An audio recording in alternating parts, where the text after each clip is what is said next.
Across the nation, doctors are speaking out against gun violence.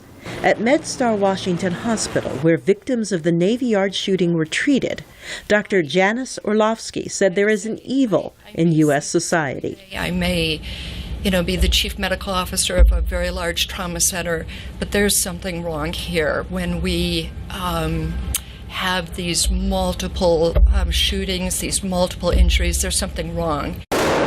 A study published in the American Journal of Medicine indicates that gun ownership does not make a country safer. The report also found another factor in the level of gun violence: mental illness. Those who committed mass shootings in the past few years in Colorado, Arizona, Texas, and Virginia were all men who had serious mental illnesses and access to guns. Dr. Elliot Sorrell is a psychiatrist at the George Washington University School of Public Health. Mentally ill people who are not in treatment are more violent than the rest of the population. According to the National Institute of Mental Health, those with a serious mental illness are more likely to be violent if they are under the influence of alcohol or drugs, or during an extreme state when they are out of touch with reality. But the Institute also reports that most people with a serious mental illness are not violent.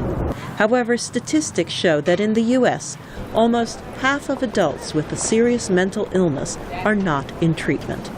Mental health was somewhat relegated, and still is, kind of like an orphan part of the health system. So the resources to it, the access to those services were very limited.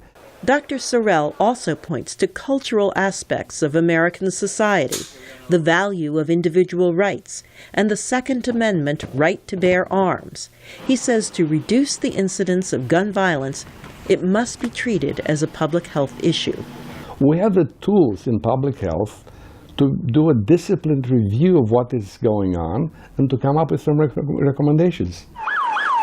Polls show most Americans agree that those with serious mental illnesses should not have access to firearms, but they wonder if the current mental health system is comprehensive enough to prevent mass shootings. Carol Pearson, VOA News.